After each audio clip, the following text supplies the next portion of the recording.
எல்லாருக்கும் நமஸ்காரம். எல்லாரும் பார்த்திருப்போம்.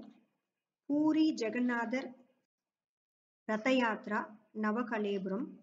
நம்ம முதல்ல நவகலேபுரம் அப்படின்னா என்னன்னு பார்ப்போம். பூரி ஜெகநாத பெருமாள் ரத யாத்ரா மிகப்பெரிய உற்சவம். ஏசியாலேயே பெரிய ரத யாத்திரை அது.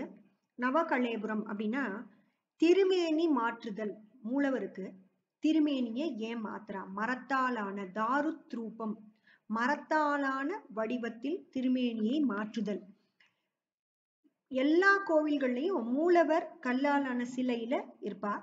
ஆனா ஜெகநாத பெருமாள் கோயில்ல மரத்தாலான திருமேனியை 12-19 வருடங்களுக்கு ஒரு தடவை அவ மாத்துவா. இது கதை என்ன அப்படிங்கறது பார்க்கலாம்.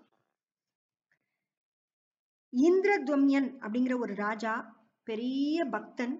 அவருக்கு என்ன ஒரு கேள்வி மனசுக்குள்ளன்னா, பெருமாளை நம்ம சிலாரூபத்துல பார்க்கிறோம். பெருமாளை பார்க்கும்போது அவர் சாப்பிடுற மாதிரி, அவர் கையசைக்கிற மாதிரி, அவர் பேசுற மாதிரி, அந்த மாதிரி நம்மளுக்கு க்ளோஸா, இன்னும் நம்ம மனசுக்கு ரொம்ப க்ளோஸா பார்க்கணும் அப்படின்னு அவர் ஆசைப்படுறார். அவர் எல்லா பக்தா கிட்டையும் கேட்கிறார். ஒரு பக்தர் என்ன பண்றார், உச்சல தேசத்துல இருக்கிற ஒடிசாங்கிற மாநிலத்துல நீலமலை அப்படிங்கிற இடத்துல ரோகிணி குண்டம் இருக்கும். அந்த இடத்துல நீலமாதவன் அப்படிங்கிற பெயர்ல ஒரு பெருமாள் இருக்கார். அவரை நீங்க பார்த்தங்கன்னா உங்களுக்கு அந்த நீங்க நினைக்கிற மனசுல நினைக்கிற அந்த பெருமாளுடைய ரூபத்தை நீங்க அனுபவிக்கலாங்கிறார். உடனே இந்த ராஜா இந்திரதும்யனும் தன்னுடைய குலகுரு கிட்ட போய் பார்க்கலாமாங்கிறார். குலகுரு என்ன பண்றார், தன்னுடைய தம்பி வித்யாபதியை அனுப்பிறார். வித்யாபதியும் அங்க காட்டுவாசியான ஒருத்தரோட ஹெல்ப்போட அந்த நீலமாதவனை போய் பார்க்க போறார். அவரு பார்க்கிறார். அந்த பார்த்துட்டு அந்த ரூபத்தை பார்த்துட்டு அவருக்கு ரொம்ப ஆசையாயிடுறது. அடடட, என்ன அழகு, என்ன நீல திருமேனி, நீலமயமா இருக்கு, எல்லா பக்கமும் நீளமா இருக்கு, பெருமாளை பார்க்கறதுக்கு ராஜா சொன்ன மாதிரியே இருக்கு, பேசணும் போல இருக்குன்னு ஆசைப்பட்டு உடனே திரும்ப ஓடி வரார். அப்போ அந்த காட்டுவாசி சொல்றார், நீங்க போய் சொல்லிட்டு வரும்போது இந்த திருமேனி மாறிடும். ஆனா ராஜா பார்க்கக்கூடிய திருமேனி பெருமாள் மக்களுக்கெல்லாம் ஒரு நல்ல ஒரு வாய்ப்பு, பெருமாளை தரிசிக்கிறதுக்கு உண்டான ஒரு திருமேனியா பெருமாள் அமைய போறார், ராஜா பார்க்கிற ரூபத்துல இருக்கிற பெருமாள் அப்படிங்கிறார். உடனே வித்யாபதியும் ஓடி போய் சொல்றார். உடனே ராஜாவும் கிளம்புறார். கிளம்பி பார்க்கிறார். ஆனா நீலமாதவனை பார்க்க முடியல, வேற ஒரு திருமேனி ஆயிடுறது. உடனே வருத்தப்படுறார். நைட்டு தூங்கும் போது பெருமாள் என்ன பண்றார், ராஜா நீ கவலைப்படாத, நாளைக்கு ஒடிசா கடற்கரைக்கு வா, உனக்கு அங்க என்னுடைய ரூபத்தை காண்பிக்கிறேங்கிறார். இவரும் காத்தால எழுந்து ரெடியாரார். குண்டிசா மண்டி யாருன்னா ராஜாவோட ஒய்ஃப் பேர் அது, அவனும் வரா. நாரதரும் உடனே வந்துடுறா. எல்லாரும் சேர்ந்து போய் பார்க்கிறா. பார்த்தா தாருத் ரூபம், அதாவது ஒரு மரக்கட்டை வருது, அவர் கைக்கு கிடைக்கிறது.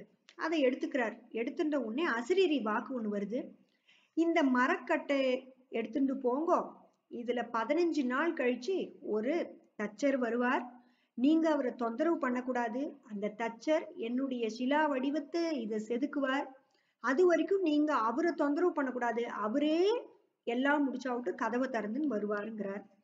இவாளும் ஒரு ரூமை கொடுத்து ஒரு அறையில அந்த தச்சர் அந்த மரக்கட்டையை எடுத்துன்னு போயிடுறார். கதவை சாத்திடுறா. சில ஆனவண்ணம் இருக்கு, சத்தம் கேட்கறது. ஒரு டைம்ல சத்தம் நின்னு போனோடனே என்ன ஆயிடுறாரு, இந்திரத்வம்யன் குண்டிசா மண்டி எல்லாருக்கும் ஆச்சரியம், சத்தம் நின்னு போயிடுதுன்ட்டு உடனே ஆர்வம் தாங்காம கதவை திறந்துடுறா.